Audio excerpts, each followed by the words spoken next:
The apartment carried the particular emptiness of a place never meant to become home.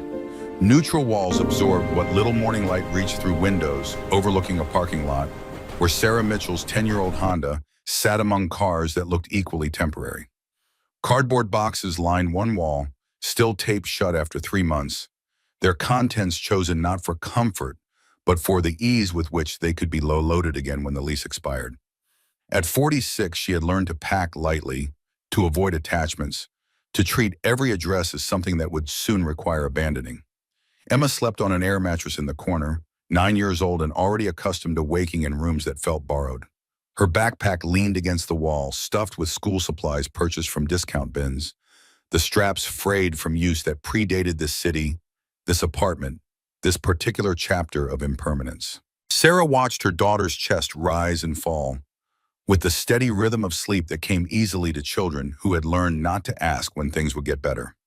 The bills spread across the kitchen table told their own story.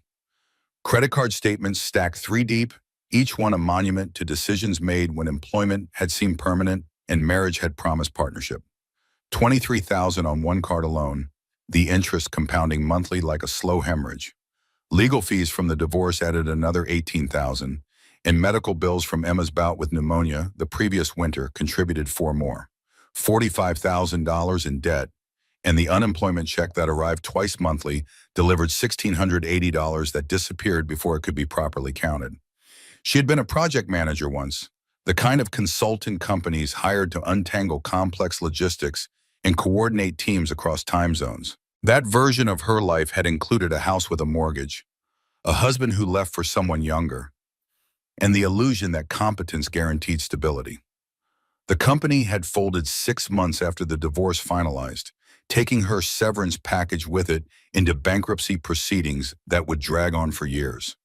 Now she worked retail part-time, stocking shelves and operating registers, the kind of labor that kept her moving but paid barely enough to justify the gas money. Emma stirred, blinking against the gray light filtering through thin curtains. Her voice came soft, trained by experience not to expect too much from mornings. "Is today better?" Sarah manufactured a smile that felt like lifting something heavy. "Getting there, sweetie." Breakfast consisted of generic cereal that turned milk gray, powdered substitute because the real thing cost too much, and bread from the day-old rack toasted until the staleness vanished under char. Emma ate without complaint, a resilience that broke Sarah's heart more thoroughly than tears ever could. The girl had learned to accept what was offered, to express gratitude for things that should have been baseline rather than gift.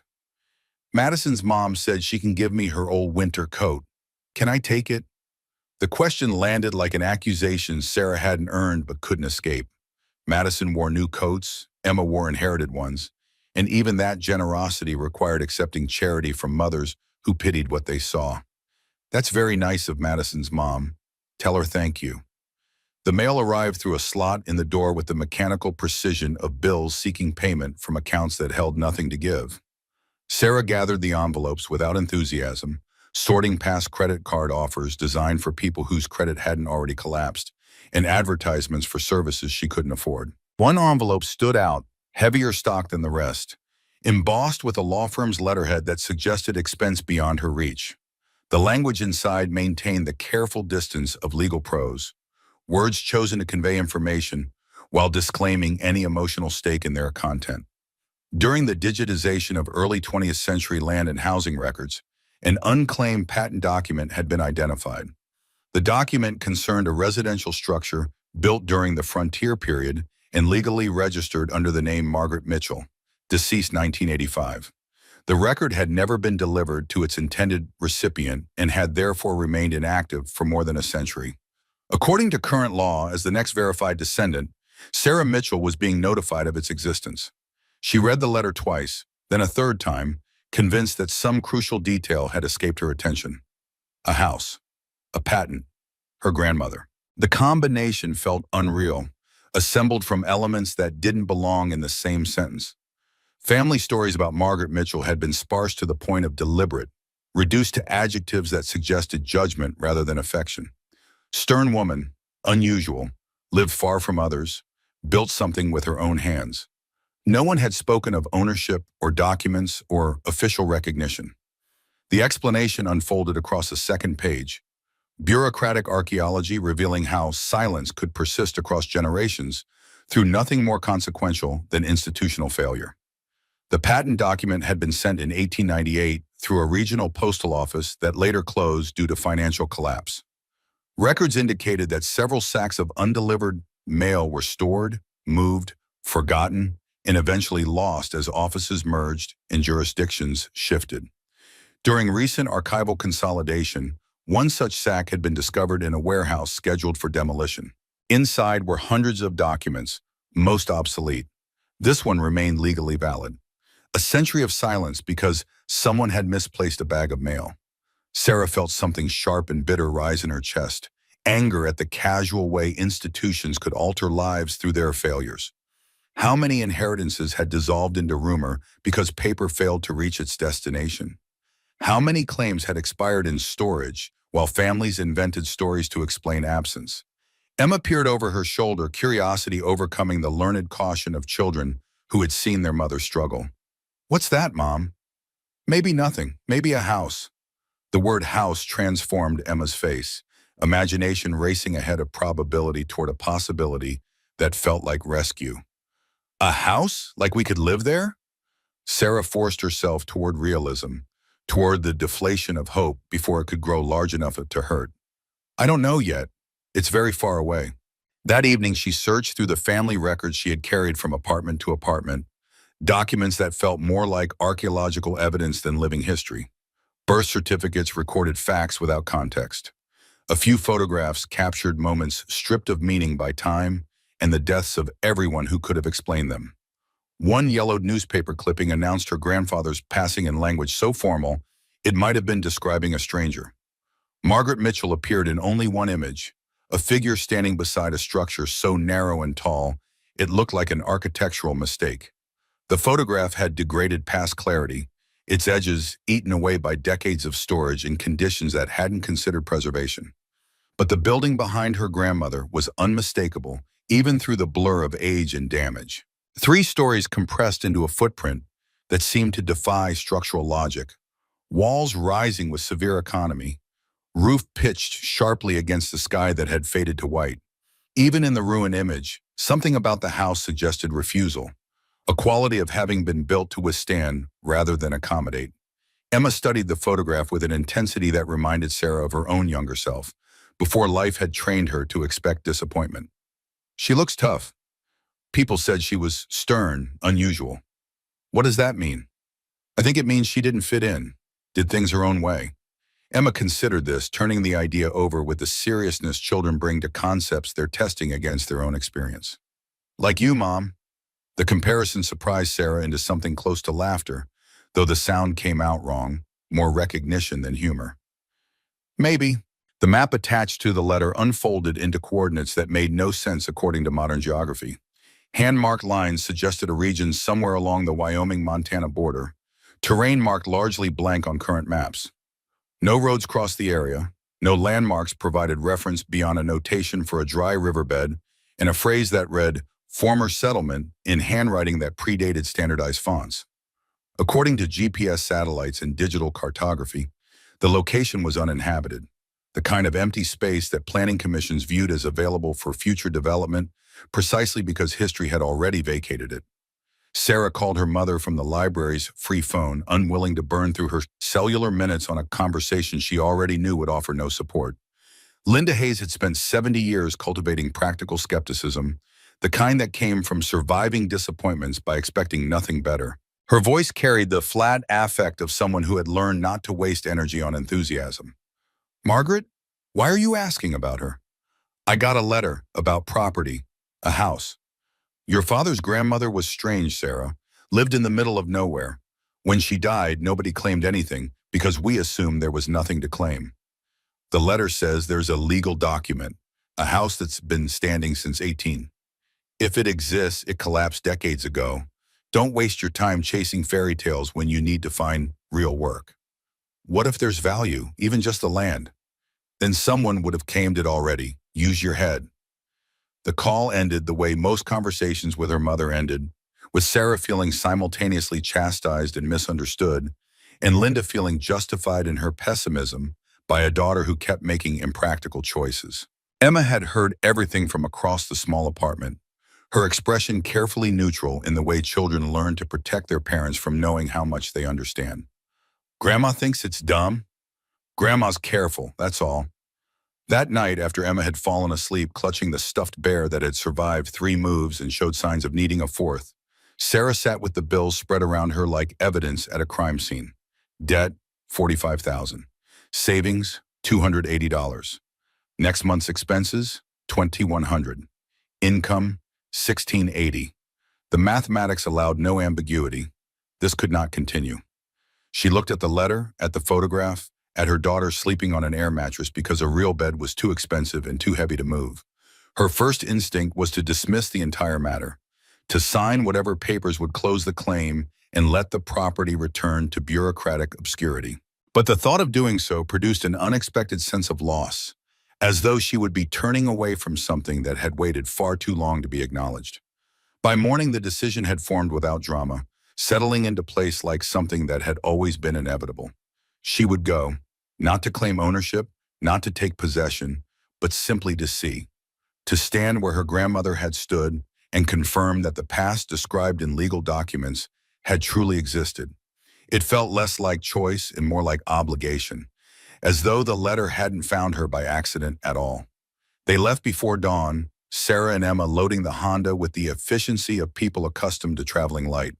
Emma treated the departure like adventure, a road trip that promised novelty even if the destination remained uncertain. Sarah told herself this was verification, nothing more, a simple journey to confirm whether the place marked on the old map still existed. But beneath that practical reasoning lay a truth she couldn't quite articulate, a pull towards something she couldn't name. The Highway West offered familiar rhythms at first. Gas stations appeared at predictable intervals. Trucks maintained steady speeds in designated lanes. Service plazas provided bathrooms and vending machines that dispensed calories at prices calculated to extract maximum profit from captive audiences. Emma played the road trip games children invent to pass time, counting license plates from different states and inventing stories about the families inside passing vehicles. But gradually, without any clear boundary marking the transition, the world thinned. Signs became infrequent, their messages reduced to distances that seemed less like promises and more like warnings.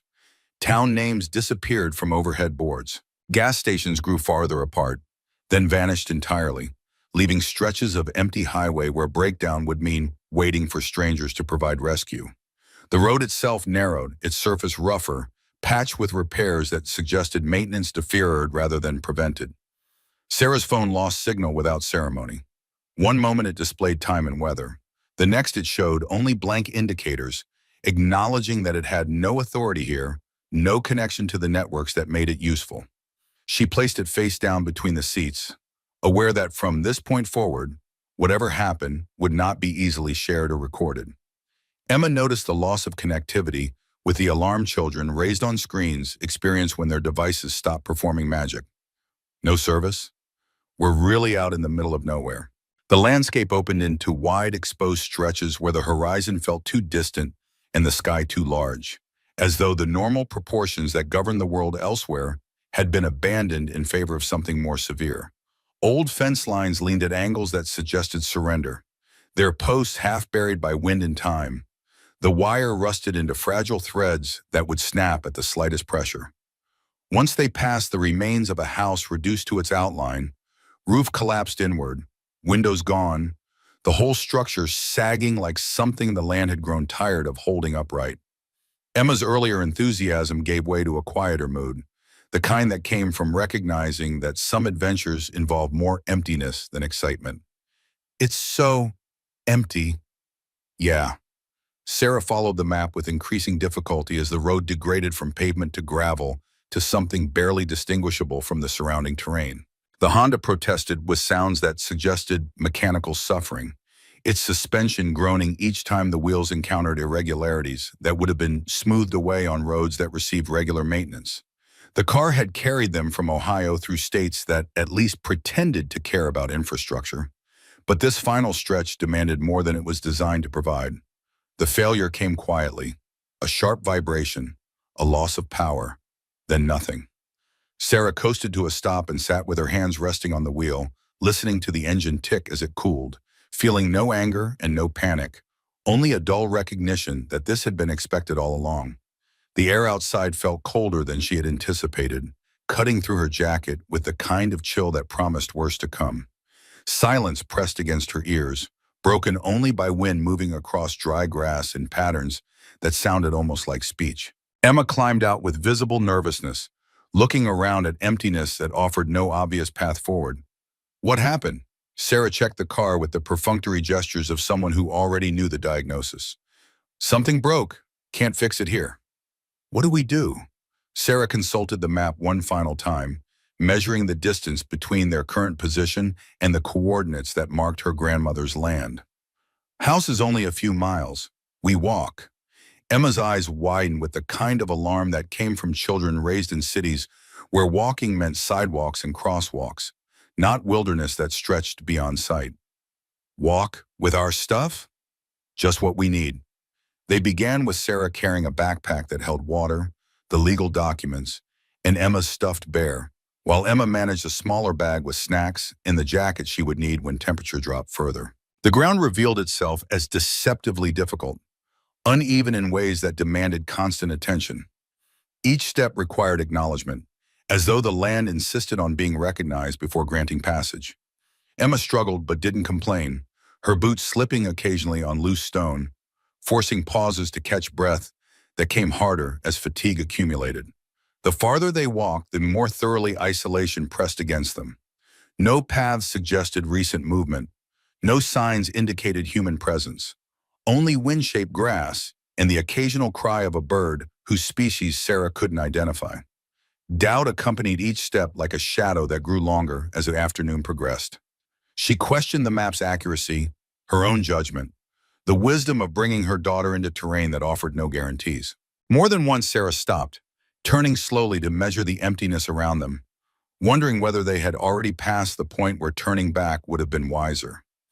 Emma watched her mother with the careful attention children develop when they sense adult certainty beginning to fracture. Then, without warning, she saw it. At first it appeared as a vertical interruption against the horizon, a shape that violated the land's horizontal language. As they drew closer, the form resolved into walls, narrow and tall, rising where nothing else stood. The house matched the photograph with a precision that made Sarah's breath catch. 3 stories compressed into a slender footprint, proportions that seemed almost defiant of structural logic. The walls, built from compacted earth and straw, bore the marks of time but showed no signs of collapse. The wooden roof, weathered dark by decades of exposure, still held its sharp angle against the sky. Emma stopped beside her, voice dropping to an awed whisper.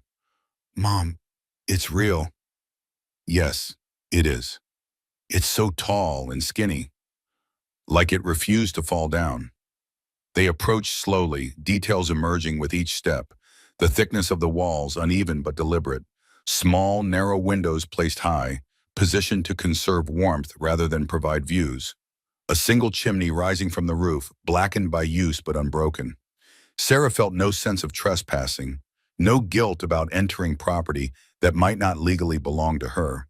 Instead, she felt as though she had arrived at a place that had been waiting, that had maintained itself across decades specifically for this moment of recognition. The door resisted when she pushed, wood swollen by years of exposure. When it finally opened, the sound echoed sharply in the quiet air, announcing their presence to a structure that had known only silence for longer than Sarah had been alive. Emma hesitated at the threshold, looking to her mother for permission to enter something that felt sacred despite its abandonment. "Should we go in?" "It's ours, or might be."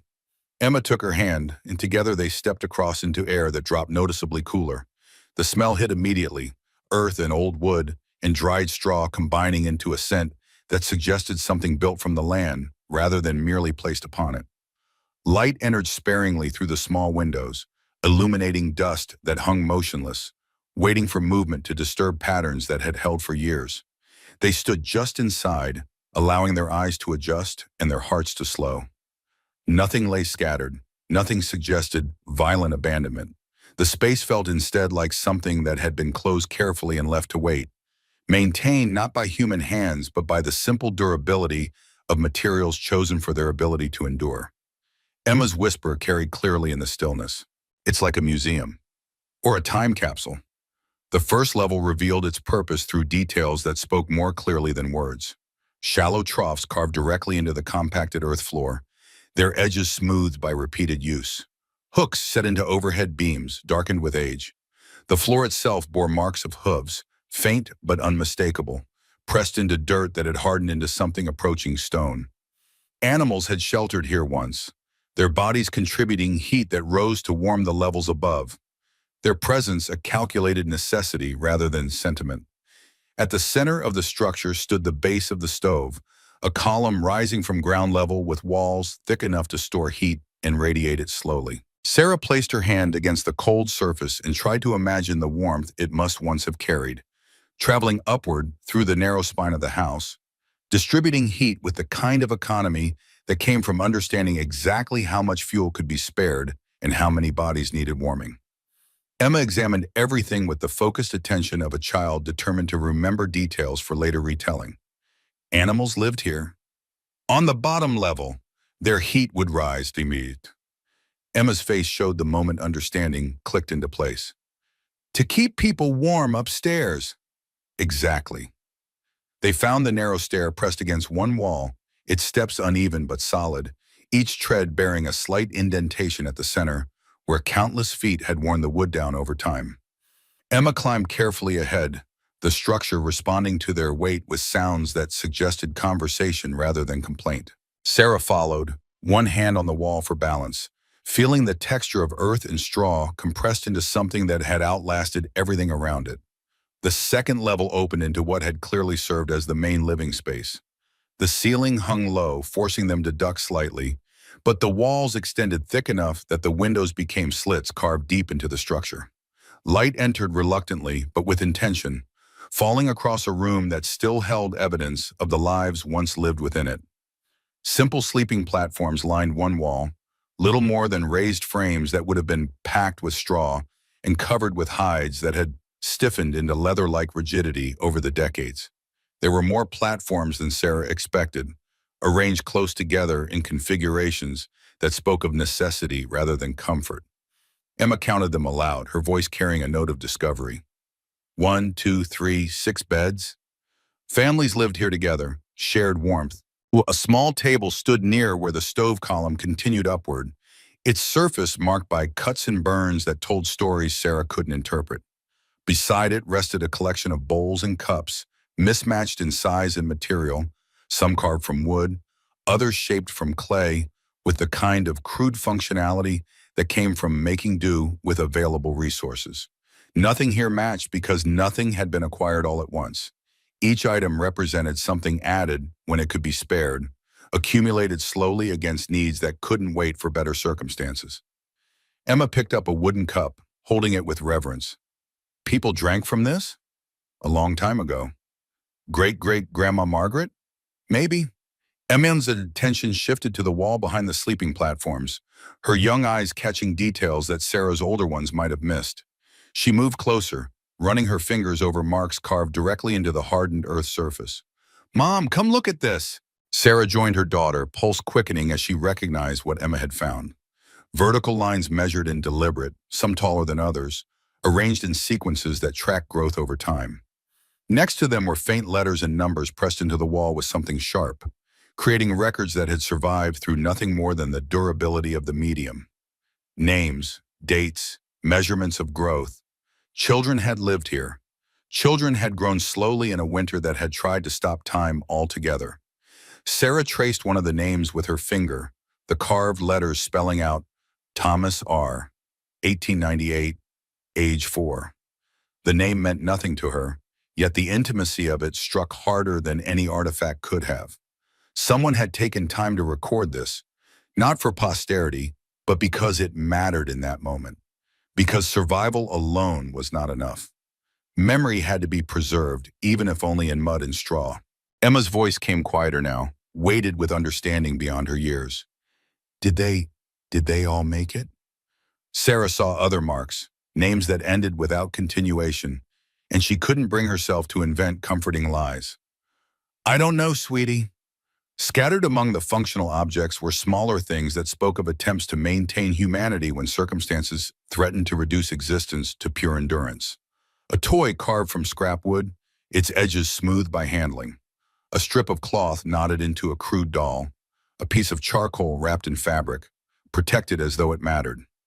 Emma picked up the doll, holding it with the gentle care children instinctively offer to things that belong to other children. They had toys. They tried to stay human, even when things were hard. Near the base of the stove column, Sarah found scraps of paper pressed between boards and walls, protected from drafts and moisture by people who understood what documentation might mean to those who came after. The paper had become brittle, the ink faded, but enough remained legible to reveal fragments of daily life. She gathered them carefully, spreading them where light was strongest. The writing showed uneven quality, sometimes hurried, sometimes painfully precise. No long reflections, no explanations meant for outsiders, just practical notations, counts of supplies, days marked with simple lines or crosses, temperatures noted in rough terms rather than numbers, short phrases repeated again and again. Still cold. No wind today. Burn less. Share more. One fragment stopped her entirely. A list of names, each followed by a mark. At first she assumed it recorded presents who remained in the house on given days. Only after reading further did she understand. The marks indicated who still slept on the platforms each night. Where a name ended without a mark, there was nothing else written, no commentary, no explanation. The absence was enough. She folded the papers carefully and set them aside, hands unsteady despite efforts to remain composed. This was not a story of heroism or dramatic struggle. It was quieter than that, more devastating. People had lived here knowing that not all of them would see the thaw, and they had chosen to endure together anyway. The voice came from behind them, male and unexpected, causing Sarah to spin with protective instinct that put her between Emma and whatever threat might materialize. Didn't expect anyone here. The man in the doorway looked to be in his late 60s, weathered in the way that came from years spent outdoors, wearing practical clothes and a tool belt that suggested he had come prepared for physical labor. His hands were raised slightly, a gesture meant to convey harmlessness. "Saw dust when you opened the door. Came to check." Sarah's voice came out harder than she intended, sharpened by the surprise of discovery and the automatic defense of a mother with her child. "We have legal claim to this property." "Not here to challenge that, just surprised." He lowered his hand slowly. "You're the granddaughter, Margaret Mitchell's." "How do you know?" "Letter went to the county too. Historical records. I track these things." He took a step inside, moving with the careful deliberation of someone aware he was in another person's space. "Name's Frank Reeves, retired park ranger, local historian, I suppose you could say. This house has been legend around here for years. Didn't think anyone would actually come." Emma emerged from behind her mother, curiosity overcoming caution. "We drove all the way from Ohio." Frank's expression softened into something like approval. "That's a long way. Brave kid." Sarah studied him, trying to decide whether his presence represented help or complication. He looked at the house the way someone might look at holy ground, with a respect that suggested personal connection rather than academic interest. "You know about this place?" "My great-grandfather lived here. Died here, actually.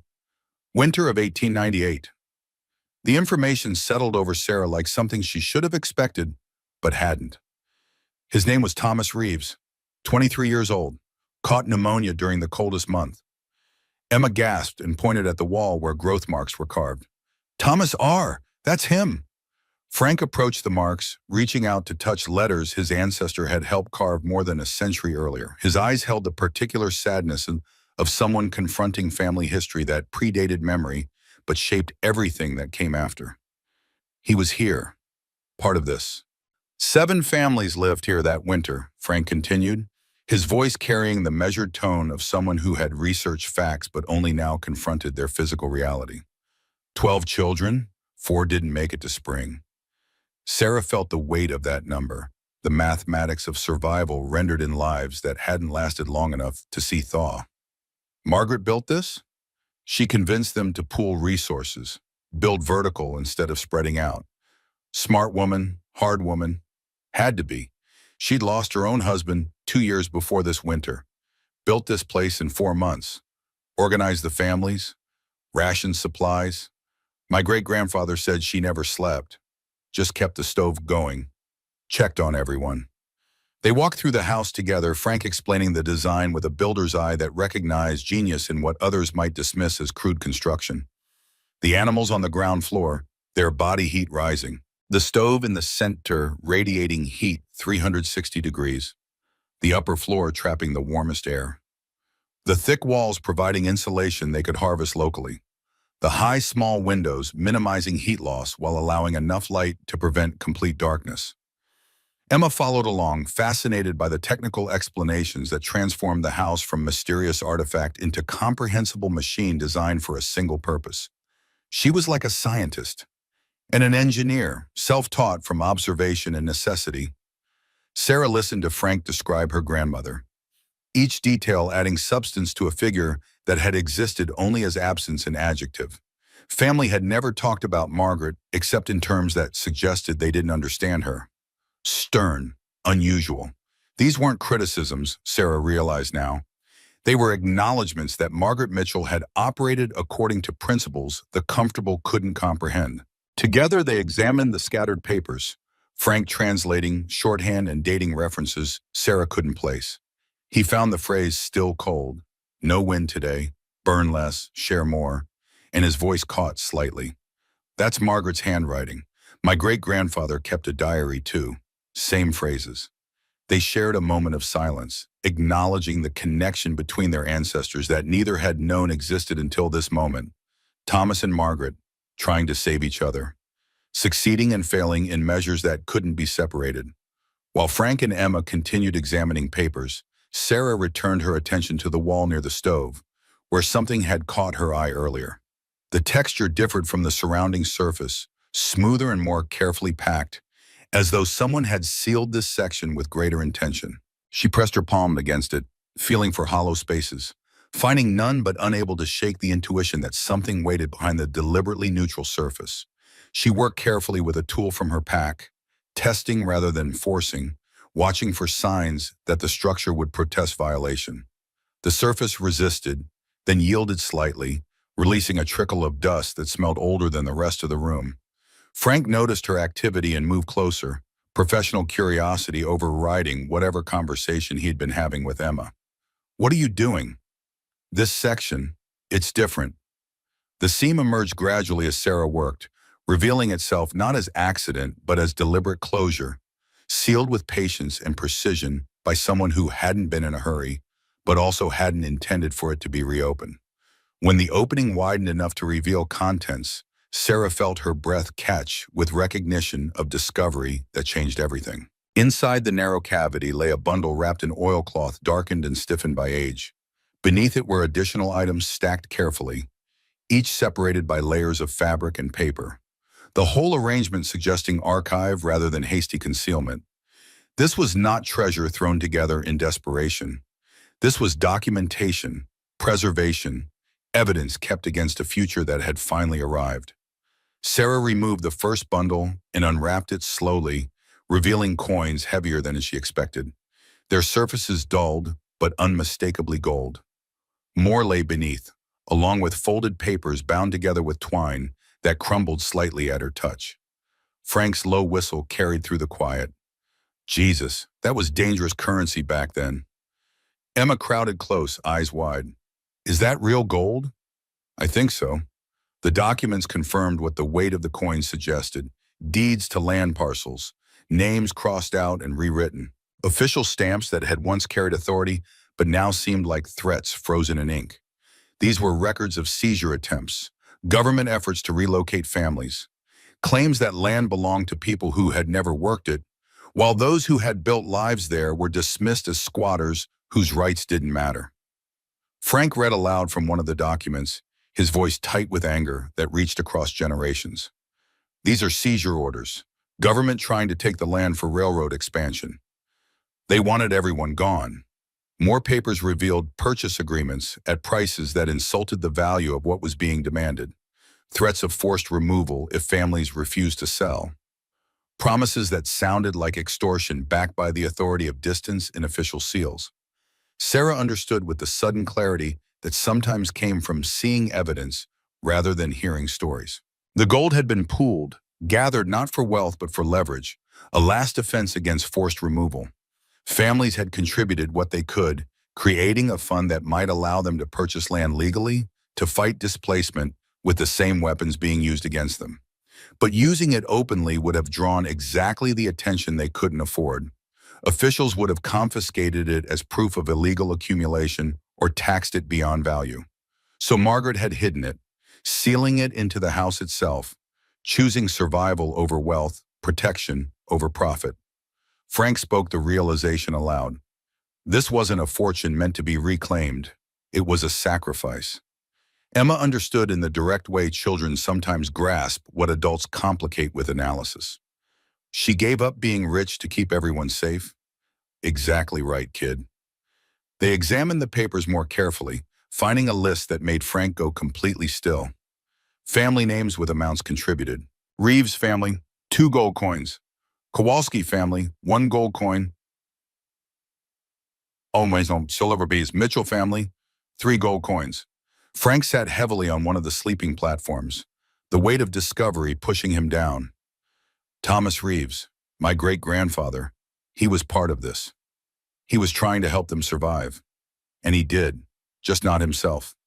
Emma moved to stand beside Frank, placing a small hand on his shoulder with the instinctive compassion of children who recognize grief when they see it. He was brave. Yes, he was. Frank examined the growth marks again, running his fingers over the carved letters with new understanding. He helped measure these children. He taught carpentry. Margaret had the design but needed hands to build it. He was 23 years old and he built something that outlasted him by more than a century. Evening light was fading when they finally emerged from examining the house and its secrets. Emma had grown quieter with exhaustion, processing discoveries that exceeded her capacity to fully comprehend, but understanding enough to recognize significance. Frank looked at Sarah with an expression that combined question and challenge.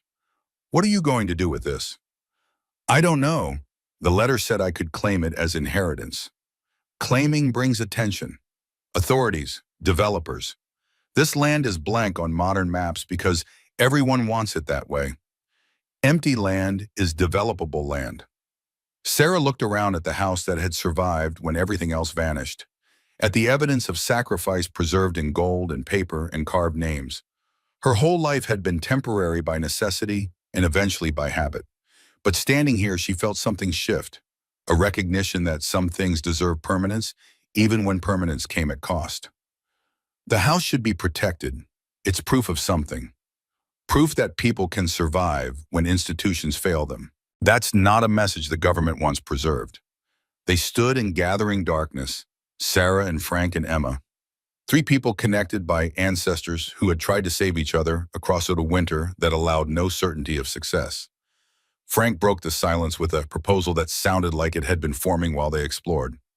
What if the gold funds something new? Something that continues what Margaret started?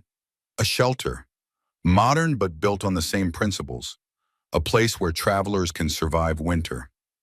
Sarah considered this, feeling the rightness of it settle alongside the enormity of what it would require.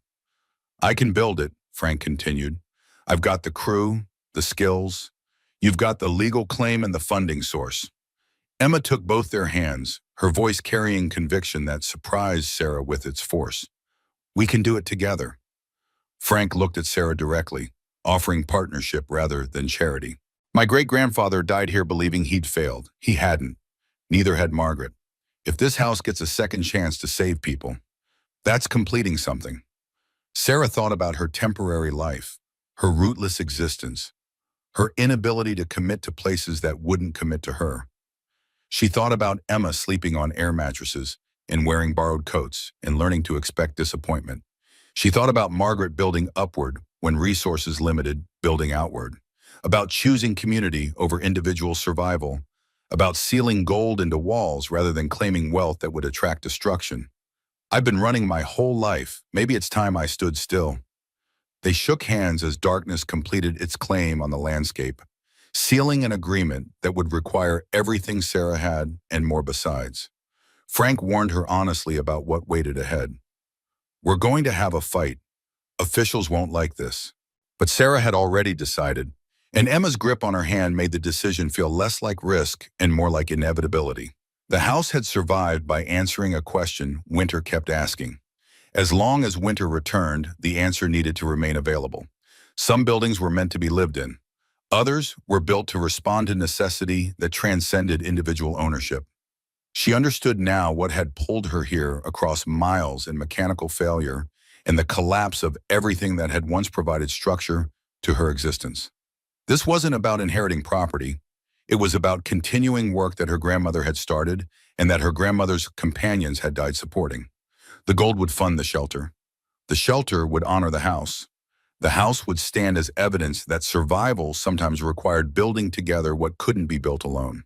They returned to Frank's truck as full dark settled, Emma falling asleep against Sarah's shoulder during the drive to the nearest town.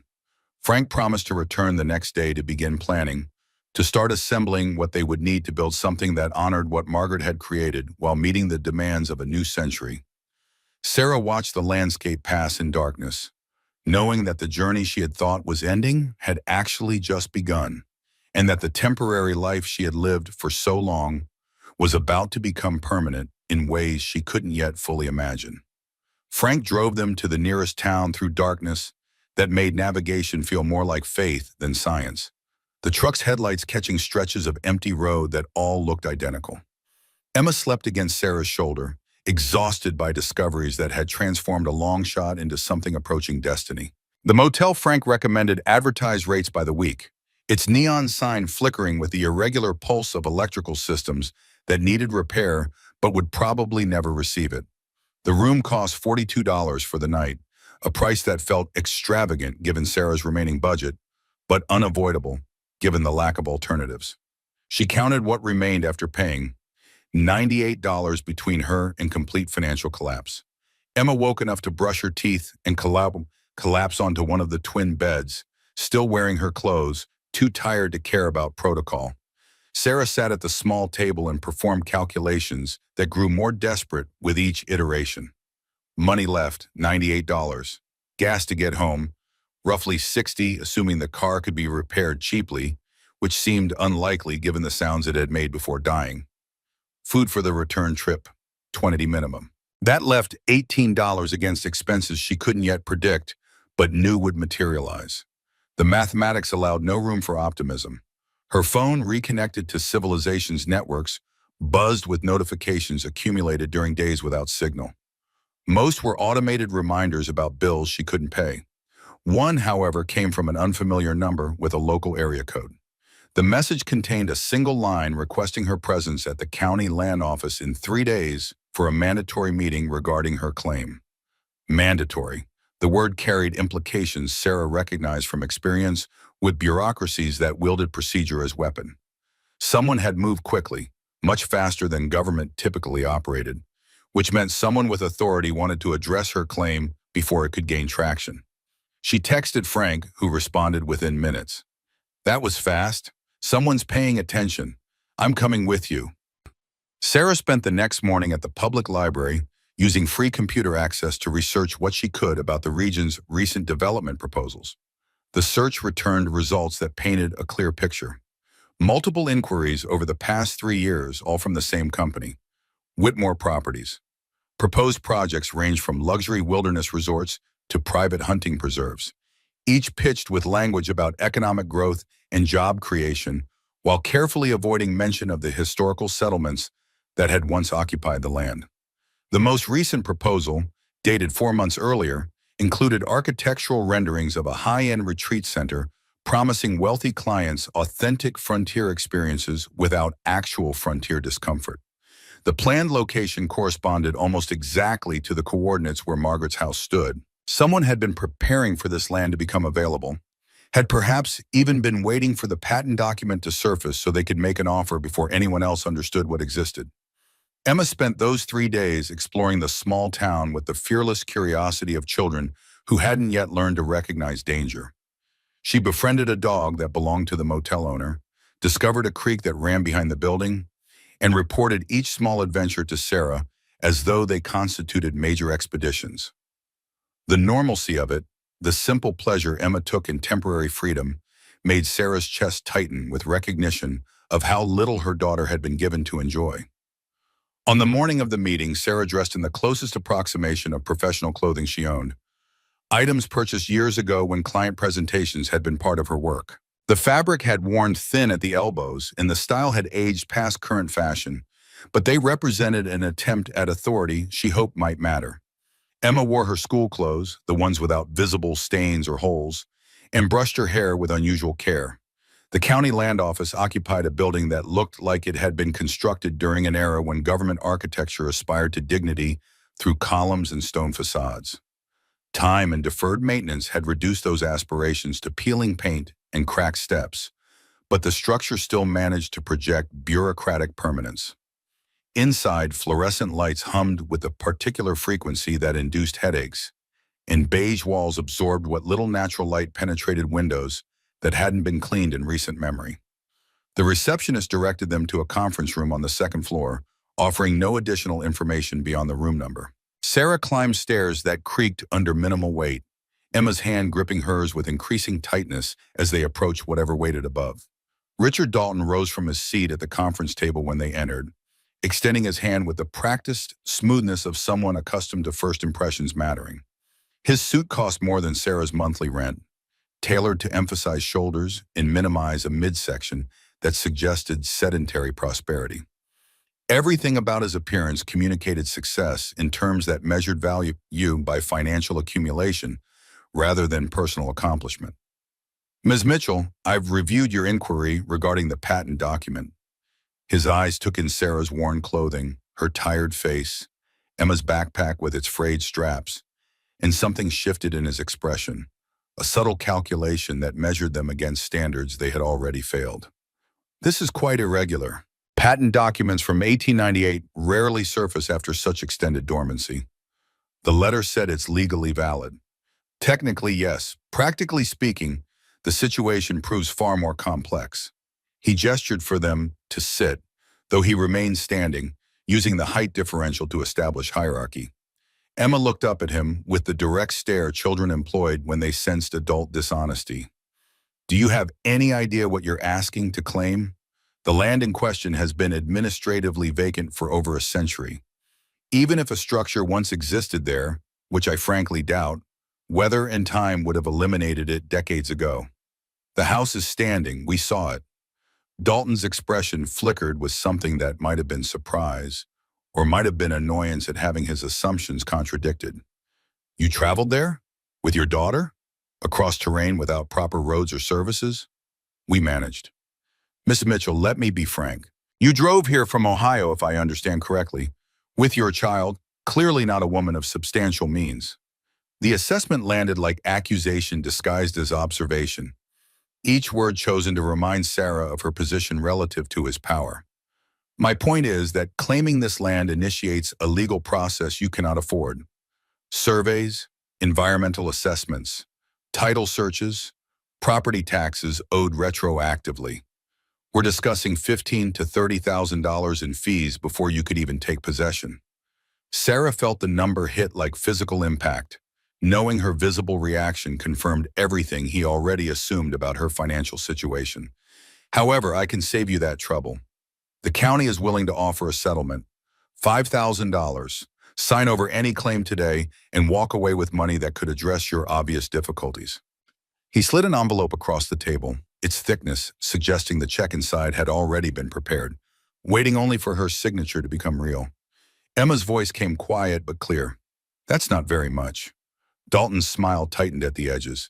It's more than the land is worth, dear. Your mother's situation requires practical thinking. His gaze returned to Sarah, loaded with implications about single motherhood and financial desperation and the wisdom of accepting help when offered. $5,000 could make a real difference for someone in your position. Sarah looked at the envelope, at Emma, at Dalton's face arranged in an expression of false concern. The offer was designed to sound generous while insulting the value of what was being demanded. More importantly, the speed of it, the preparation, suggested he knew something about the land's actual worth that he had no intention of sharing. I'd like to see the property first. Do proper research. There's nothing there to research, Ms. Mitchell. You're wasting time and resources you clearly don't have. Then you won't mind if I look more carefully. Dalton's expression hardened into something closer to his actual feelings. The land is 60 miles into wilderness. No roads, no infrastructure, no services. You plan to make repeated trips out there with a child? Emiya sat up straighter. I'm a good explorer. This is foolish. You're gambling with stability you desperately need on property that has no value beyond what I'm offering. Sarah stood, pulling Em up with her. My offer expires in 48 hours. After that, you navigate the legal process alone, and I assure you it will not be pleasant. They reached the door before he called after them, voice carrying the edge of someone unaccustomed to being refused. Ms. Mitchell, when you find yourself unable to proceed, don't expect a better offer. This was generosity. What comes next is simply law. Sarah didn't respond, keeping her pace steady until they reached the parking lot where Frank waited in his truck.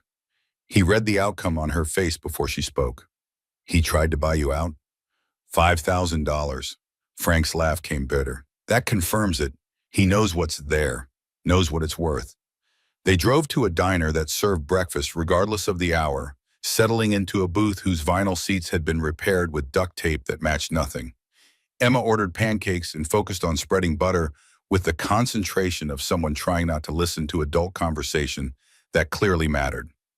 Dalton's more dangerous than I expected, Frank began, keeping his voice low enough that surrounding tables couldn't overhear. Someone's watching, maybe listening devices at the house. How did he know about the cash?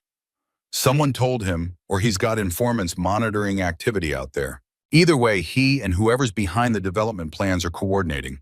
They want that land badly enough to move fast.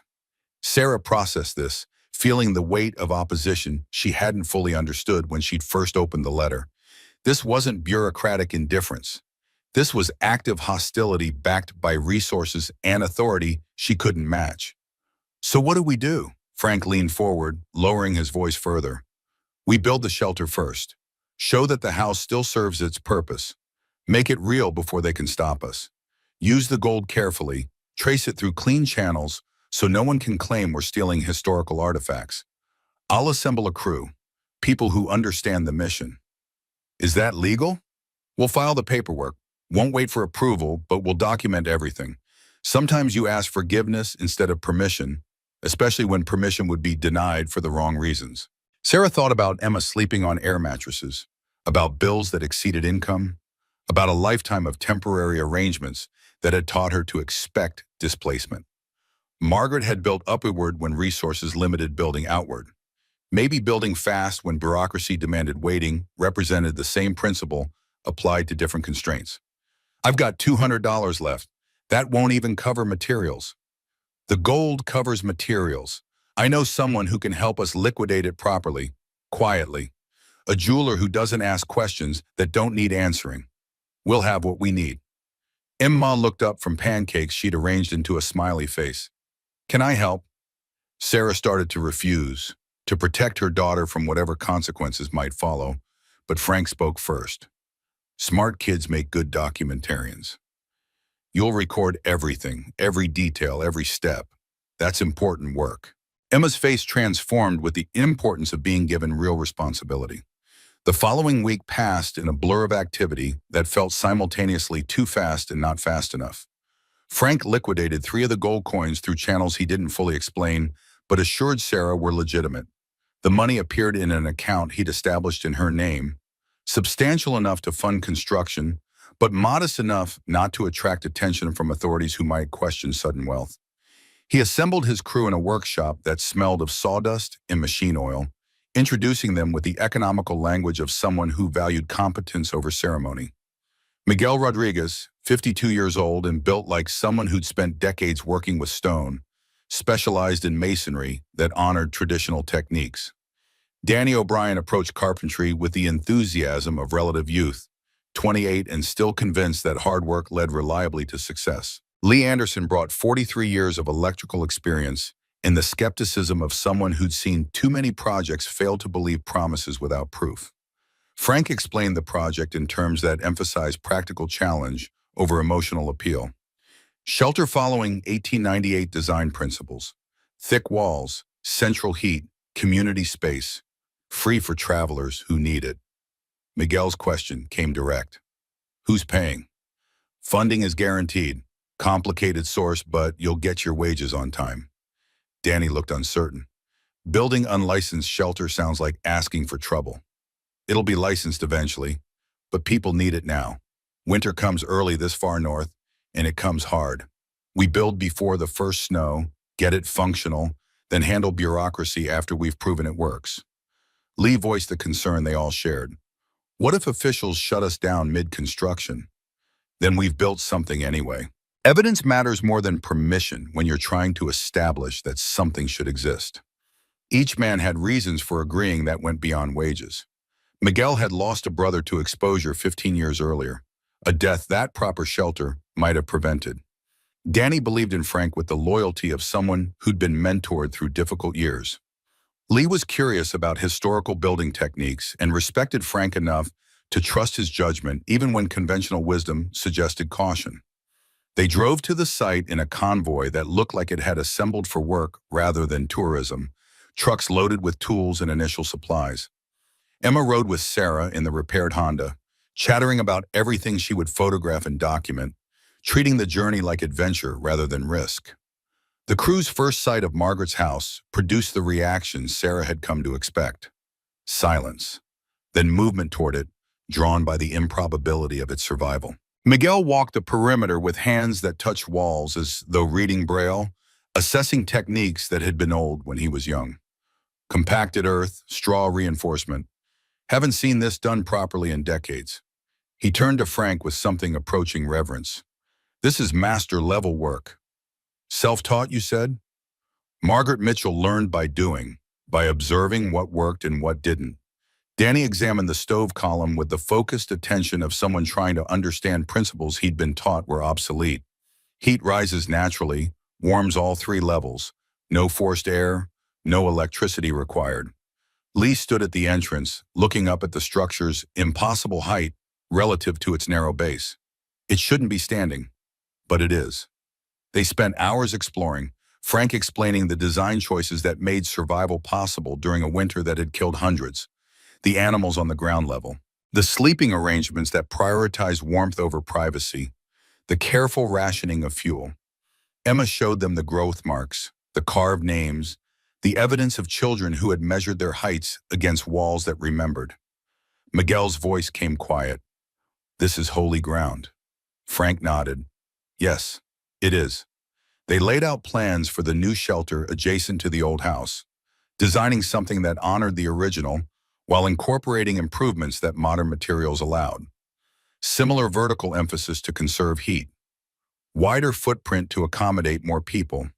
Thick walls using contemporary insulation wrapped in earth and straw to maintain the aesthetic and thermal properties Margaret had pioneered. Central stove updated with modern efficiency, but preserving the radiant heat principle.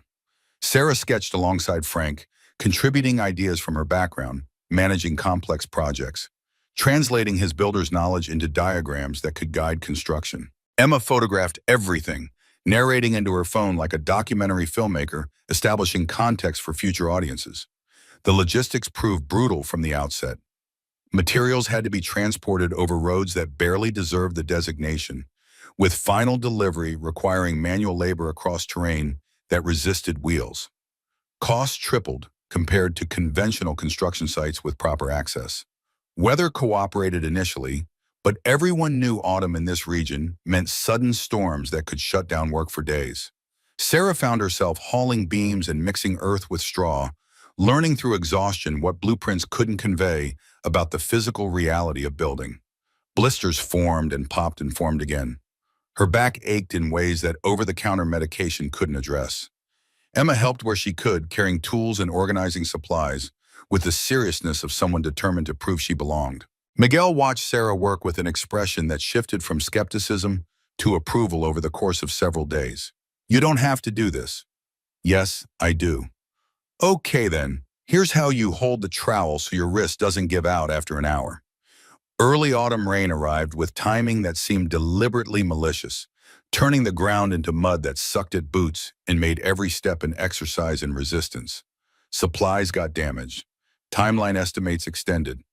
Frank studied weather forecasts with increasing concern. Winter comes early here. We're racing the calendar, and the calendar doesn't care about our intentions. They worked dawn to dark when conditions allowed, Frank pushing the crew hard but never asking more than he gave himself. Sarah watched him move through the construction site with the confidence of someone who'd spent a lifetime solving problems through direct action, and she understood why his great-grandfather had followed Margaret's plan even when survival seemed unlikely. Emma documented everything, creating a record that would prove essential when authorities eventually arrived to question whether proper procedures had been followed. She photographed foundation work and wall construction and stove installation, narrating each stage with the vocabulary she'd learned from listening to adult conversations. This is the central heating column. Mr. Miguel is building it using techniques from 1898, but with modern fire-resistant materials that meet current safety codes. The principle is radiant heat distribution without forced air or electrical systems. The sound of vehicles approaching carried clearly across the empty landscape, announcing visitors long before they arrived. Sarah felt her stomach tighten as 3 official trucks pulled up, disgorging Richard Dalton, accompanied by 2 inspectors whose clipboards suggested they'd come prepared to find violations. Dalton's expression held satisfaction poorly disguised as concern. Unauthorized construction. This needs to stop immediately. Frank stepped forward, placing himself between Dalton and the partially completed shelter. We're on private property. Legal claim has been filed. Claim remains under review. Until resolved, no construction permits can be issued, and work conducted without permits constitutes violation of county ordinances. The inspectors moved through the site, marking deficiencies with the thoroughness of people executing instructions they'd received before arrival. No approved foundation plan, no electrical permits, no sewage system documentation. Each notation added to a list that would justify whatever action Dalton intended to take. Sarah forced her voice to remain steady. We're using traditional methods, minimal electrical needs, composting toilet system that requires no sewage infrastructure. The first inspector didn't look up from his clipboard. Still requires permits. Traditional methods don't exempt projects from current code compliance. Dalton produced a document with theatrical precision, handing it to Sarah with the care of someone delivering a weapon. Cease and desist order. You have 48 hours to halt all construction or face fines of $500 per day. Continued violation may result in structured demolition. Emma's voice cut through the adult tension with a clarity that demanded attention. You're a bully. Dalton turned toward her, expression shifting to something between surprise and condescension. Excuse me, young lady? You're trying to scare us. That's what bullies do. Your mother is making poor choices that affect your welfare. Emma stepped closer to Sarah, defiance replacing any fear Dalton's authority might have inspired. My mom is helping people, like my great-great-grandmother did. You're trying to stop her because you're mean. Dalton's face flushed with anger poorly contained. Control your child, Ms. Mitchell. Sarah placed a hand on Emma's shoulder, pride and protectiveness combining into something that felt like courage. She's right, though. You are trying to scare us. Dalton's veneer of professional concern cracked completely. This is your last chance to avoid serious consequences. Sign over the claim, take the settlement, and walk away before you destroy what little stability you have left. After they left, the crew gathered in silence that felt like group processing of a threat they hadn't fully anticipated. Danny spoke first, voicing what others were thinking. We could get arrested. Lee looked at the shelter's half-finished walls. Or fined into bankruptcy. Miguel turned to Sarah, expression unreadable. So what do we do? Stop? Sarah looked at Emma, who met her gaze with expectation that her mother would choose correctly. She looked at Frank, who waited for her decision without offering influence in either direction. She looked at the old house standing witness to this moment, Margaret's work enduring across more than a century of weather and neglect and institutional indifference. What did Margaret do when they threatened her? Frank's answer came immediate. She kept building. Then we do the same. Miguel's grin came sudden and fierce. Fuck them. He glanced at Emma. Sorry, kid. Emma's response arrived without hesitation. It's okay. He deserves it. The decision to continue despite official prohibition transformed the project from construction into resistance. They worked faster, pushing toward completion before enforcement could materialize. Danny brought in 2 additional laborers who asked no questions about permits or authorization. Lee rigged temporary lighting so they could work past dark. Miguel drove his crew with intensity that admitted no excuse for delay. Word spread through channels Sarah didn't fully understand, carried by the informal networks that existed parallel to official communication. A journalist named Amanda Price appeared one morning, camera in hand, and questions prepared about the construction dispute she'd heard about through sources she wouldn't name. Sarah's caution warred with recognition that media attention might offer protection that legal standing couldn't provide. What do you want to know? Why a state commissioner is trying to stop historical preservation. Why building a winter shelter violates codes that seem designed to prevent exactly what you're doing. After the shelter's finished, before they can shut us down. Come back then, and I'll tell you everything. Amanda's smile suggested she understood the strategy. I can work with that timeline. 6 weeks into construction, the shelter achieved basic functionality. Structure enclosed.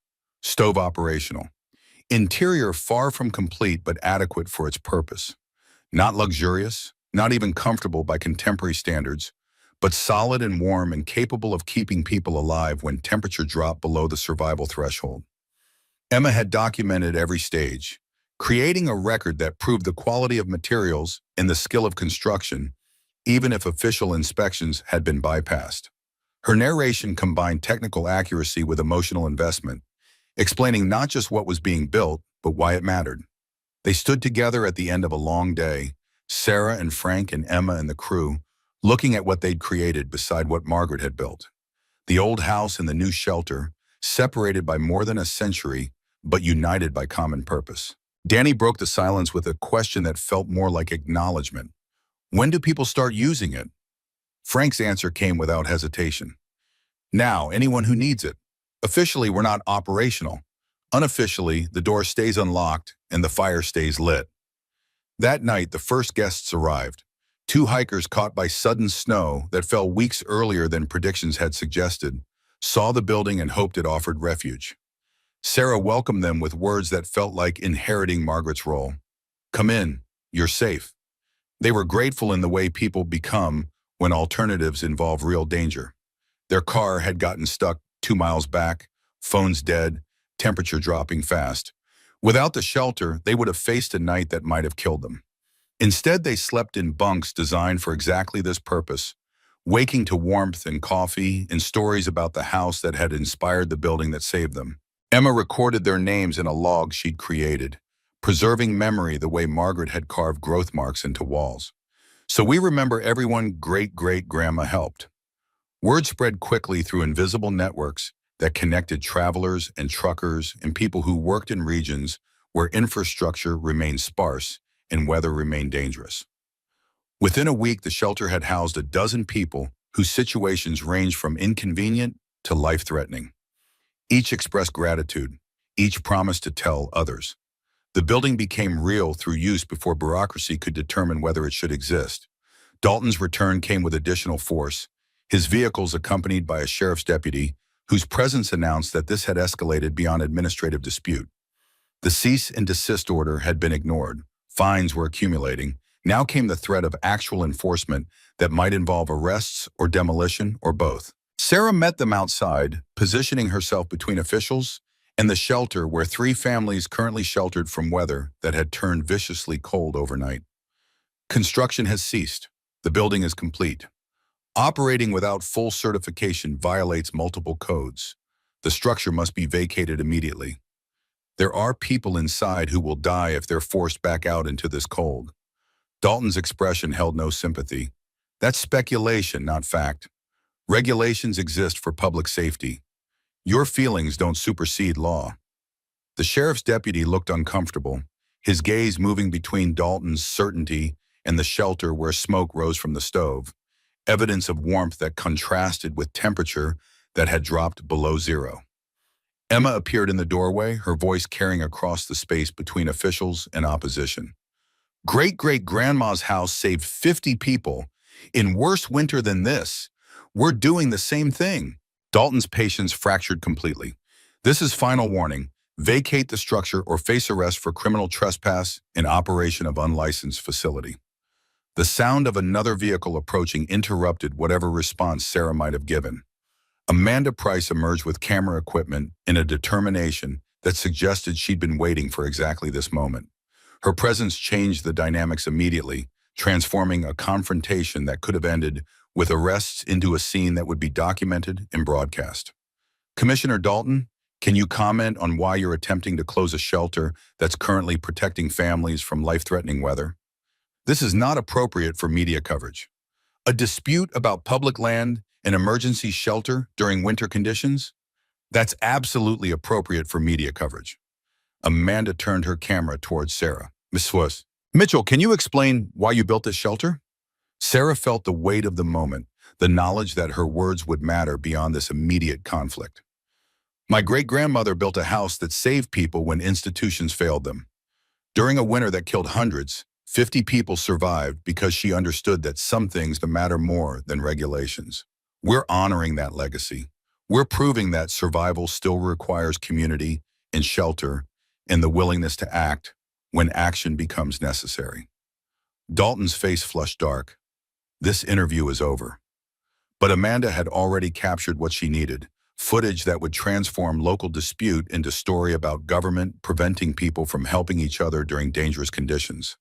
The deputy sheriff watched this unfold with an expression suggesting he recognized that his role had become more complicated than simply enforcing an order. He spoke quietly to Dalton, words Sarah couldn't hear but whose impact showed clearly in how Dalton's posture shifted from aggressive to constrained.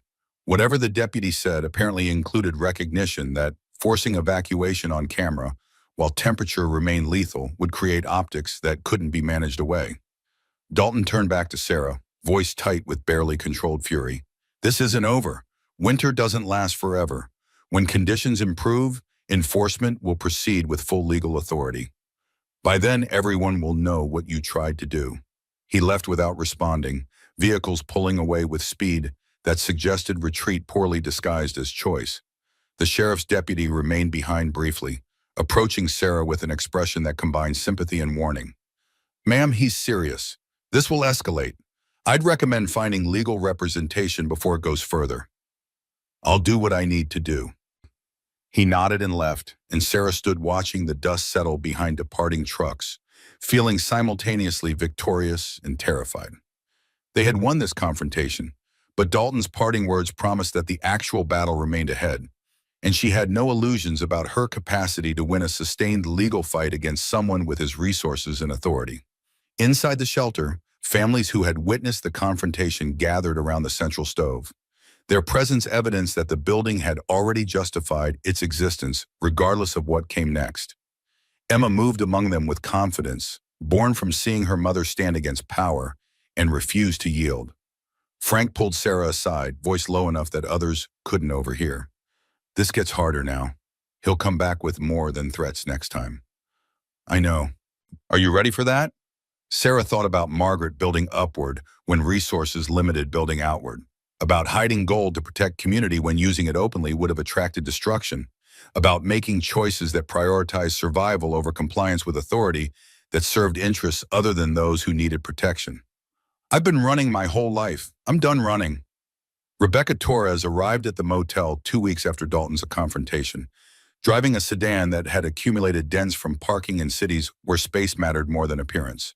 She wore clothing that suggested courtrooms rather than construction sites, but her handshake carried the strength of someone who'd spent years fighting battles that couldn't be won through politeness alone.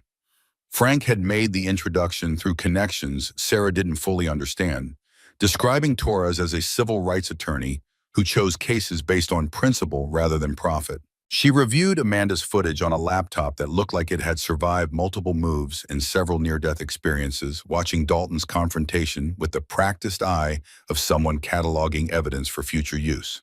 When the video ended, she sat back with an expression that combined satisfaction and calculation. This is winnable. Dalton overreached badly. His conflict of interest is prosecutable. Enforcing evacuation during lethal weather conditions creates liability the state won't want to defend. Sarah felt hope rise despite her trained skepticism about outcomes that sounded too favorable. I can't afford legal fees. Pro bono, I fight government overreach on principle.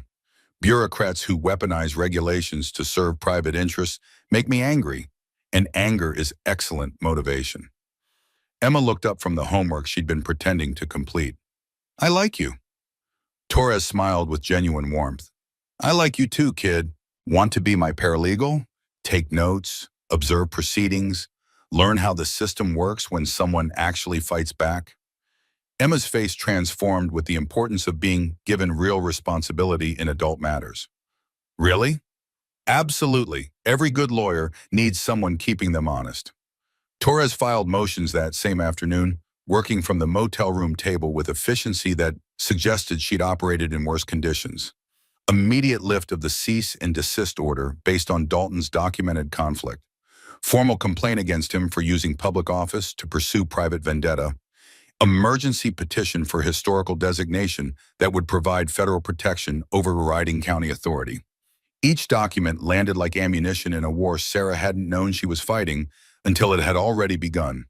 Amanda's story went viral within 48 hours, amplified by networks that specialized in narratives about individuals standing against institutional power. The footage of Dalton demanding evacuation during sub-zero temperatures, while families sheltered inside, played particularly well on platforms that thrived on outrage.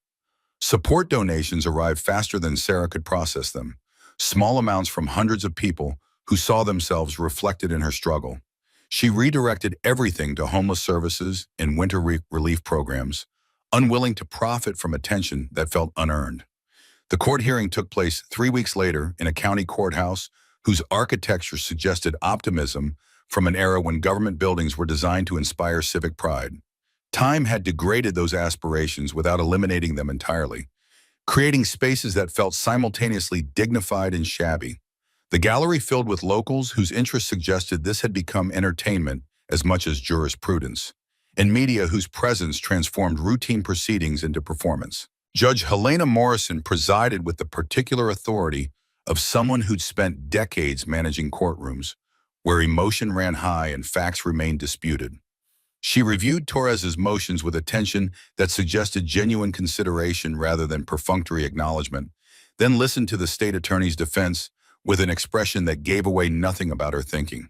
Torres argued with precision that avoided theatrical excess, building her case through documented facts rather than emotional appeals.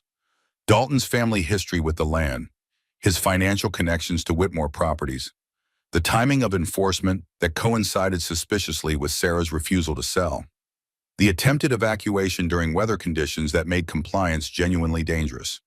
Each point landed cleanly, supported by evidence that couldn't be easily dismissed. Judge Morrison's ruling came after a recess that felt deliberately calculated to build tension. The cease and desist order is lifted pending full review. Construction may continue, provided daily safety inspections are conducted and passed. Commissioner Dalton is recused from this matter effective immediately due to documented conflict of interest. However, Ms. Mitchell, understand that this ruling does not exempt your project from compliance with applicable codes. The replacement commissioner arrived the following week, a woman named Patricia Graham, whose reputation suggested adherence to procedure without the personal vendetta that had motivated Dalton. She inspected the shelter with thoroughness that acknowledged competent construction while noting deficiencies that would require remediation. Daily inspections became routine, transforming construction into performance art, where every decision faced immediate scrutiny. During this period, Emma began helping Miguel and Danny with small tasks, learning to carry tools correctly and organize supplies efficiently. Sarah watched her daughter grow more confident with each day, the tentative child from Ohio transforming into someone who understood that contribution mattered more than protection. The weather forecast for late November arrived with language meteorologists usually reserved for genuinely dangerous situations. Extreme winter storm approaching. Historic severity possible. Temperatures predicted to reach -20 Fahrenheit, with wind chills approaching -50. Duration estimated at 5 to 7 days of continuous conditions that would make travel lethal and outdoor survival essentially impossible. Frank studied the predictions with an expression that suggested he was measuring them against experiences Sarah couldn't access. This is serious. Worst I've seen forecast in 40 years. Worse than 1898? Maybe not quite that bad, but close enough that the difference won't matter to anyone caught outside. They accelerated final preparations, stockpiling firewood and food supplies and medical equipment against needs they hoped wouldn't materialize but couldn't ignore. People began arriving 3 days before the storm's predicted arrival. Travelers who recognized warning signs and chose to stop moving before movement became impossible. 6 hikers from a group that had underestimated autumn's capacity to transform into winter. A family of 3 whose vehicle had proven less reliable than GPS had suggested. A couple whose planned romantic weekend in wilderness had collided with reality that cared nothing for romance. Sarah organized sleeping arrangements and food rotation with skills developed managing corporate projects, discovering that coordinating shelter operations drew on the same competencies that had once coordinated teams across time zones. Emma moved among guests, recording names in her logbook with the seriousness of someone who understood that documentation mattered. Doris arrived accompanied by Cole, a ranch hand in his 50s who'd been sent to evacuate her when her heating system failed and repair proved impossible during the approaching storm. She was 74 years old and carried herself with the dignity of someone who'd survived enough to recognize when survival required accepting help. The storm announced itself through changes in air pressure and wind patterns that made experienced residents nervous hours before the first snow fell. Temperature dropped with a speed that suggested malevolence, plummeting from uncomfortable to dangerous to lethal across a span that felt deliberately compressed. Wind began with gusts that rattled walls, then settled into sustained force that made the shelter's thick construction feel less like luxury and more like necessity. Inside, 18 people plus Sarah and Emma created a density that would have felt oppressive under different circumstances, but now generated warmth that complemented the stove's radiant heat. Frank stayed to help manage the crisis, his experience and authority providing reassurance that calmed anxieties that might otherwise have spiraled toward panic. Radio contact with the authorities confirmed what everyone already understood from looking outside. Roads impassable, rescues suspended. The sheriff's office asked how many people were at the shelter, then expressed relief bordering on astonishment when Sarah reported 19 souls safe and warm. That's 19 lives saved. Document everything. The shelter's design proved its worth during those first brutal days. The central stove radiated heat that rose naturally, warming all levels without requiring forced air or electrical systems that might fail. The thick walls held a temperature steady even as outside conditions degraded past anything most guests had experienced. Conversations developed among strangers who discovered common ground through shared circumstance. Beth and Tom, the couple whose romantic plans had transformed into survival situation, told stories about early relationship mistakes. Marcus, a trucker in his 40s, described routes he'd driven and cargoes he'd hauled.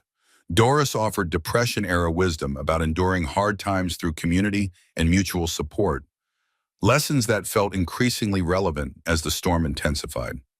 Emma listened to everything, recording voices and stories with her phone, creating an archive of human connection that emerged when normal life got suspended by weather that recognized no authority except its own physics. Sarah watched her daughter flourish in an environment that demanded contribution, and felt something shift in her understanding of what childhood could include when adults made space for competence. On the third night, at 2 a.m, the generator failed. Electric lights died instantly, plunging the shelter into darkness broken only by the stove's glow. Lee woke immediately, trained by decades of electrical work to recognize when systems stopped functioning. He and Frank rushed outside into cold that hit like physical assault, wind driving snow with force that made visibility essentially zero, and breathing an exercise in controlled panic. The generator's fuel line had frozen despite precautions, gelled by temperatures that exceeded the equipment's rated tolerance. After 20 minutes that felt like hours, they retreated inside with faces that announced failure before words could. Fuel's gelled solid, won't start in this cold. Backup battery gives us maybe 6 hours. Then we're running on the stove alone. The announcement created ripples of fear that threatened to amplify into panic before experience and authority could contain them. Marcus spoke first, voicing concern that others shared. We're trapped without power? We're warm and safe with fire and thick walls. That's what matters. Beth's voice carried the edge of someone whose romantic adventure had transformed into something that might have consequences she'd never imagined. How do we stay warm enough? Doris answered with the calm that came from having survived worse. My grandparents lived through conditions like this with no electricity, no generators, nothing but fire and each other. It worked for them. It'll work for us. Frank took control with the authority of someone who'd managed crises before and understood that leadership mattered more during emergencies than during comfortable times. The stove alone can keep us alive if we manage it correctly. Old House did it with more people and less food. This shelter was designed using those same principles. We ration heat carefully, take shifts tending fire, sleep close together in the warmest areas. He explained protocols developed more than a century earlier. One person awake per 2-hour shift to tend the stove and monitor temperature. Sleeping arrangements concentrated on the upper level, where rising heat accumulated most effectively. Blankets shared to maximize warmth through combined body heat. Firewood used sparingly, each piece chosen for density and burn time rather than immediate heat generation. Emma had been watching Frank manage the stove for days, absorbing lessons about wood selection and airflow. When he asked for volunteers for shifts, her hand went up before Sarah could object. I can do it. I've been watching. I know what to look for. Frank considered her with seriousness that acknowledged capability rather than age. Okay, you take the 8 to 10 shift. I'll be one level down if you need anything. They reorganized according to principles that Margaret had pioneered when institutional support had proven illusory and survival had depended on community willing to share warmth and ration resources. Children and elderly in the warmest positions at the center of the upper level. Stronger adults arranged around the perimeter, their bodies creating additional insulation. Sarah took the midnight to 2 shift, sitting beside the stove while others slept in arrangements that looked more like refugees than tourists. She fed wood carefully, watching flames that represented the difference between survival and catastrophe, thinking about Margaret doing this exact thing while knowing that not everyone would see spring. Temperature inside the shelter began dropping as the backup battery died, and electrical heating elements went offline. 68 degrees Fahrenheit gave way to 62, then 58, then 56. People huddled closer, conserving warmth through proximity that felt less like choice and more like physics operating according to laws that preceded comfort. The cold wasn't pleasant, but it remained survivable. Proof that Margaret's design principles transcended the century that separated her emergency from this one. Emma woke Sarah at 7:30, ready for her shift with seriousness that made Sarah's chest tighten with combined pride and fear. She watched her daughter sit beside the stove, adding wood with careful attention to burn rate and heat distribution, and understood that competence mattered more than comfort and contribution mattered more than protection. The radio crackled at 9 in the morning on day 5. Commissioner Graham's voice requesting status update with professional concern that suggested genuine worry rather than bureaucratic obligation. Shelter, this is County Emergency Services. Confirm your status. Sarah responded with information that felt simultaneously reassuring and alarming. 19 people safe and warm. Generator failed 3rd night. We're managing with the central stove using 1898 protocols. Silence stretched long enough that Sarah wondered if transmission had failed. Then Graham's voice returned, carrying an edge that hadn't been present before. You're maintaining adequate temperature with wood heat alone? 56 degrees inside, cold but survivable. The design works exactly as Margaret Mitchell intended. Another pause, then a response waited with implications Sarah didn't immediately understand. Commissioner Dalton is insisting on emergency evaluation. National Guard is transporting him and inspection team to your location within 2 hours. He's claiming structure is compromised and evacuation is necessary for safety. Frank's expression darkened with recognition of what this meant. He wants us to fail, wants to prove the shelter doesn't work, so he can shut it down permanently. The National Guard all-terrain vehicle arrived with a Dalton and 2 guardsmen, the engine noise announcing their presence long before they appeared through snow that had accumulated to depths that made walking treacherous. Dalton emerged looking like someone whose comfortable office existence hadn't prepared him for actual field conditions, frost forming on the beard he'd grown since Sarah last saw him. He entered the shelter with proprietary confidence that suggested he expected to find chaos and suffering that would justify whatever action he'd already decided to take. Instead, he found organization and warmth in people who looked uncomfortable but not endangered, gathered around a stove that provided heat without requiring the electrical systems his inspection would have deemed mandatory. Generator failure qualifies this structure as compromised. I'm ordering immediate evacuation to county emergency facilities. Sarah stepped forward, placing herself between Dalton and the people whose safety she'd accepted responsibility for. We're maintaining adequate temperature. Everyone is safe, warm, and fed. Moving them into -35 weather creates risk that staying here doesn't. The guardsman sergeant, a man in his 30s, whose bearings suggested Marine Corps training and combat deployment, examined the shelter with professional assessment that acknowledged competent emergency management when he saw it. Sir, conditions outside are genuinely lethal. Transport exposes people to sustained cold that could cause casualties. Interior temperature here is stable and adequate. Dalton's frustration manifested as tightness around his mouth and eyes. Your orders are evacuation, Sergeant? Yes, sir, but field commanders have discretion regarding implementation when circumstances suggest modification is appropriate. Emma pushed through adults who'd been watching this exchange with growing alarm, her voice carrying across space that had gone silent with tension. You want us to fail, but great-great-grandma's house won't fail because she built it right and we built this right too. Dalton's face flushed with anger that had been building since the courthouse ruling. This is not a child's fantasy. This is serious emergency management requiring adult judgment. Dora stood with the deliberate care of someone whose joints protested movement, but whose dignity demanded participation. Young man, I'm 74 years old. I've survived the Depression, 3 wars, 2 husbands, and more hard winters than you've seen mild ones. I know when I'm safe. This shelter is the safest place I've been in a week.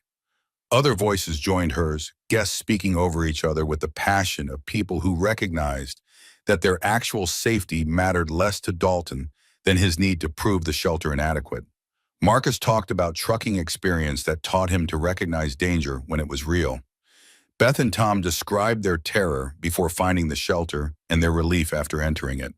Frank stepped forward, positioning himself beside Sarah in a statement of alliance that carried weight beyond words. Sergeant, did you serve? Marines, 2 deployments. Vietnam, 1 tour. You know that orders don't always account for ground truth. The sergeant's expression shifted subtly.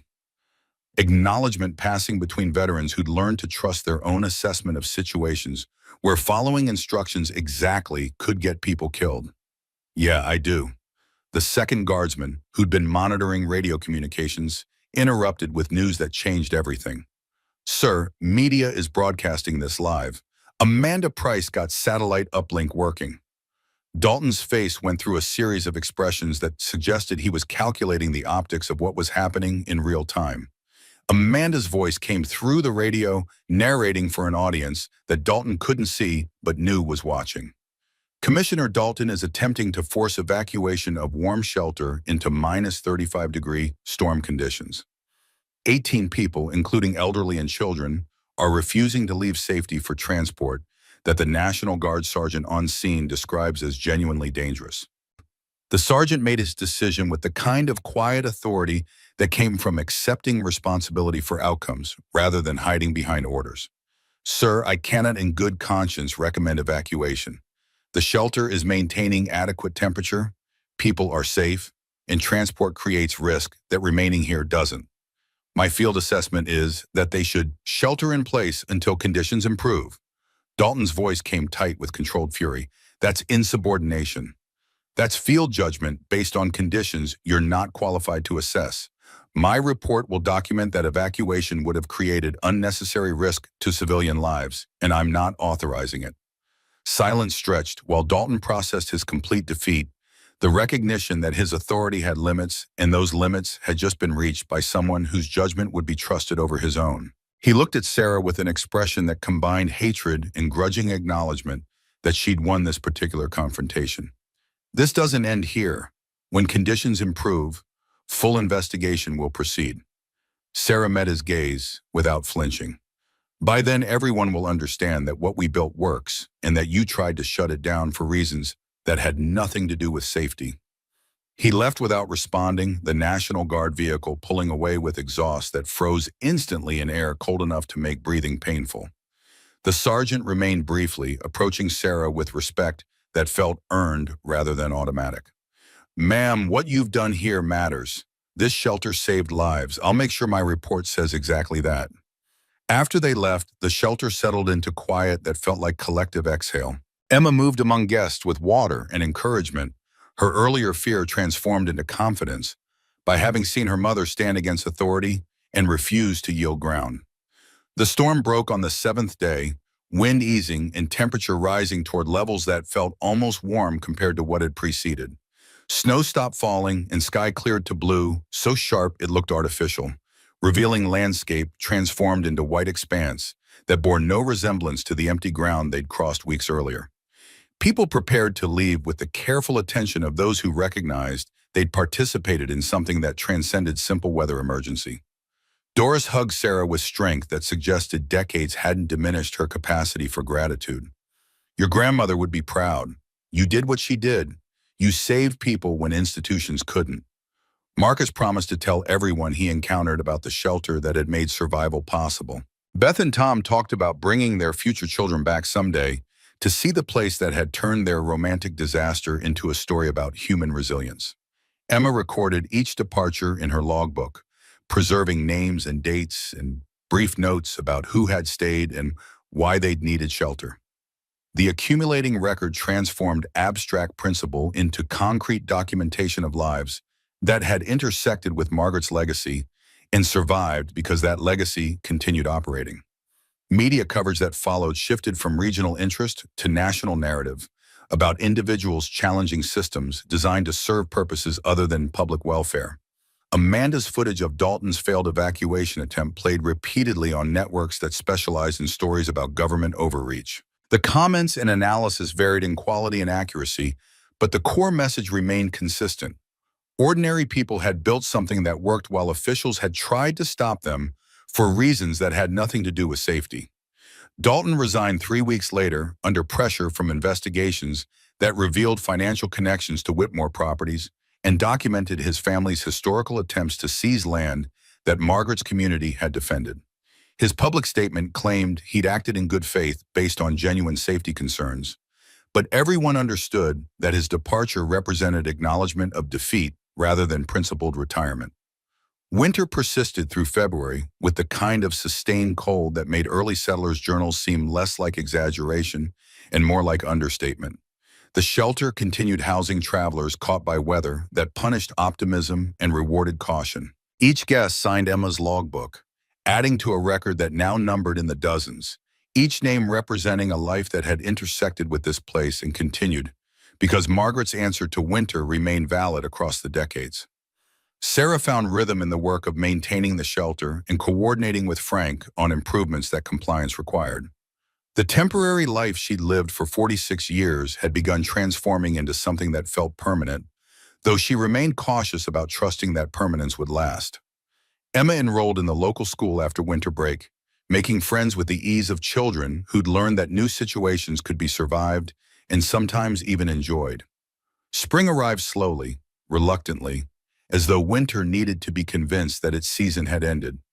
Snow melted in patches that revealed ground that looked simultaneously damaged and resilient, scarred by months of freezing but already showing signs of recovery. The ice on nearby streams cracked with sounds like gunfire, releasing water that had been locked solid since November. Official recognition came in April when temperatures had risen enough to make outdoor ceremonies feasible without risking frostbite.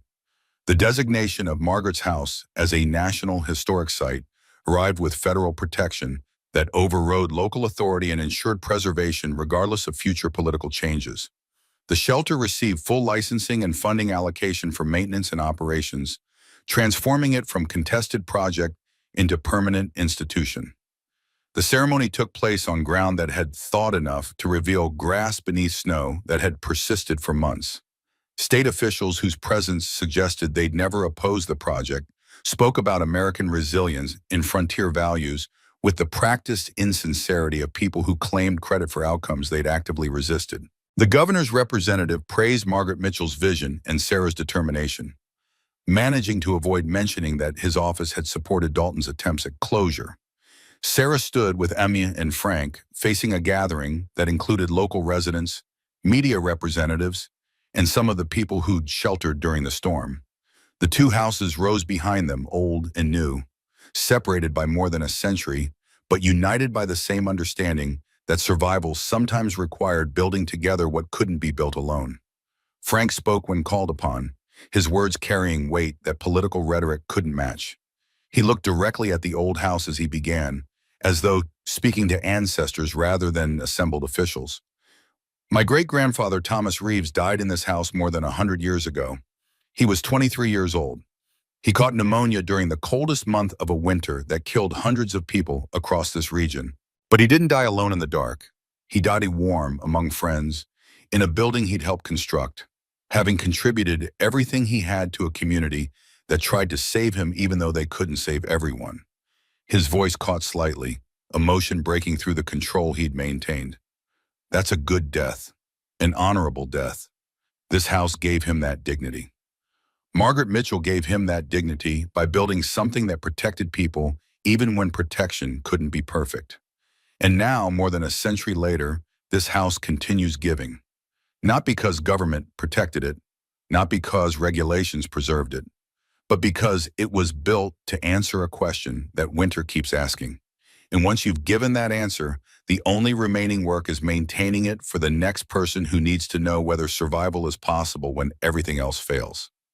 He stepped back and the official speeches resumed, but Sarah barely heard them. She was looking at Emma, who was looking at the houses with an expression that suggested she understood something important about what had happened here and what it meant for who she might become.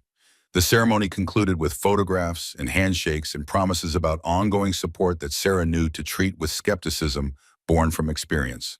But the designation itself was real, documented and legally binding, federal protection that couldn't be easily undone by local officials with private grievances or development companies with profit motives.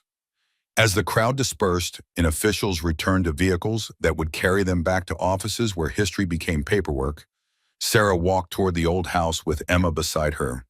They entered together, moving through the space that had been empty for so long and was now permanently protected.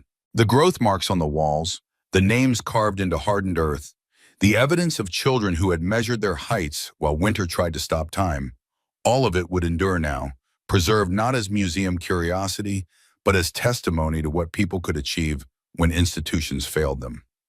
Emma ran her fingers over the marks, tracing the lines that documented growth and survival and loss. Do you think great-great-grandma would like what we did? Sarah considered this carefully, thinking about a woman she'd never met but felt she'd come to know through the evidence she'd left behind. Margaret Mitchell hadn't built for glory or recognition. She'd built because people needed shelter, and no one else was providing it.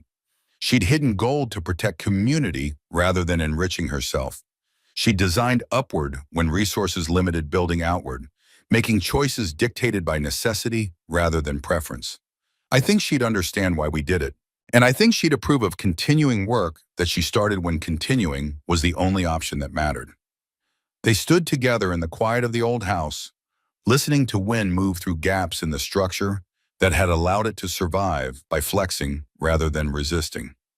Outside, the new shelter stood ready for the next winter, the next storm, the next travelers who would need refuge when weather turned lethal and distance stretched too far. Frank appeared in the doorway, his silhouette backlit by afternoon sun that had finally gained enough strength to feel warm. People are asking if you'll give tours. Want to tell Margaret's story to visitors who'll come now that it's official.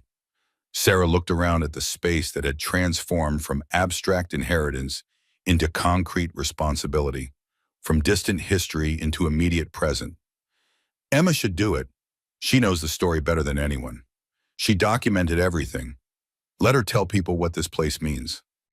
Emma's face showed surprise and pride in equal measure. Really? Really? You're the one who kept the logbook. You recorded everyone who stayed. You understand what great-great-grandma built, Because you helped build it again. Frank nodded approval. Smart kid telling the story of a smart woman. That works. They walked outside together, the three of them, plus a few lingering guests who'd stayed to explore the houses more thoroughly.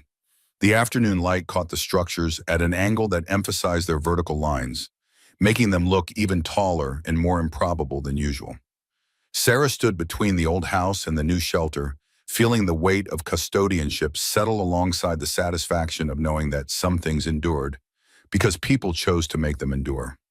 Winter would return. It always did in this region, arriving early and departing late, testing everything that claimed permanence. But the houses would stand ready, answering the same question they'd been built to answer, proving that Margaret's vision remained viable across whatever span of time separated her emergency from the next crisis that would demand shelter and warmth, and the willingness to share both with strangers who became community through the simple fact of shared survival. Emma took Sarah's hand, squeezing once before letting go and running toward a group of visitors who wanted to see the growth marks inside. Frank stood beside Sarah, both of them watching the girl who'd traveled from Ohio on a desperate gamble and found purpose in a place that had been waiting more than a century to be rediscovered. You staying?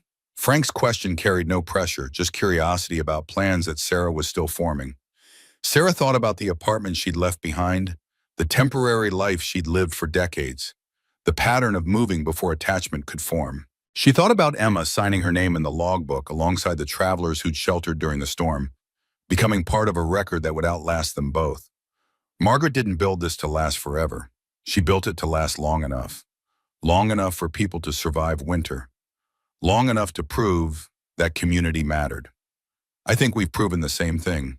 So yes, I'm staying, for as long as it takes. Frank nodded, no surprise in his expression, just acknowledgement of a decision that probably felt inevitable to everyone except Sarah herself. The sun continued its arc toward evening, throwing long shadows across ground that was finally releasing its grip on winter. In a few months, snow would return and the cycle would begin again, temperature dropping and wind rising, and travelers finding themselves caught between destinations with darkness falling and cold intensifying. But the shelter would be ready, door unlocked and fire lit, maintaining the answer that Margaret had given when asked whether survival was possible when institutions failed and weather turned merciless. The answer remained the same as it had always been.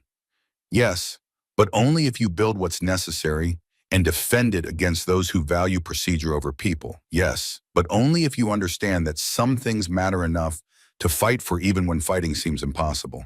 Yes, but only if you're willing to trust that what you build might outlast you, serving purposes you can't predict for people you'll never meet. Sarah turned back toward the houses one final time before following Emma inside, seeing them not as buildings but as testimony, not as property, but as proof that ordinary people could create extraordinary things when circumstances demanded it and courage permitted it. The temporary life had ended. What came next remained uncertain in its details but clear in its direction. She had found something worth defending, and defense required presence rather than flight. The door closed behind her with the solid sound of wood meeting wood, sealing warmth inside against cold that would inevitably return. But for now, in this moment, spring had arrived and winter had retreated, and the houses stood ready for whatever came next, maintained by people who understood that the best inheritance wasn't wealth or property, but the knowledge of how to answer when necessity called and institutions proved inadequate. Emma's voice echoed from the upper level, already beginning the tour she would give hundreds of times in years to come, telling Margaret's story to people who needed to hear that survival was possible and community mattered, and some things endured because people made them endure through nothing more complicated than showing up and doing what needed to be done. Hier. Hat mich gesehen, leider. Ja. Sind viele VB. Er ist einfach reingeschlichen. Ach Mann, ey.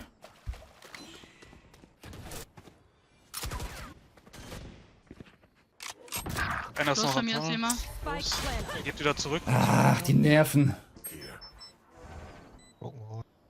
Der ist schon noch fake. Komm mal zu dir. Player Okay, standing. da steht ja immer noch. Los.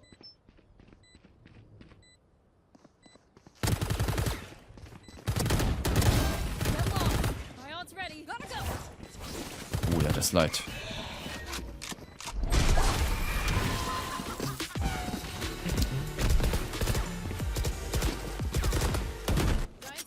haben sie gerochen, dass ich B geholt oder was? Na gut.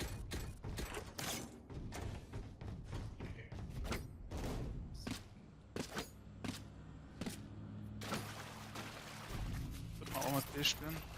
Ich überlege gerade, ob ich Agro Main wall und wir in der Eco wenigstens mit einer Shotgun uns close stellen.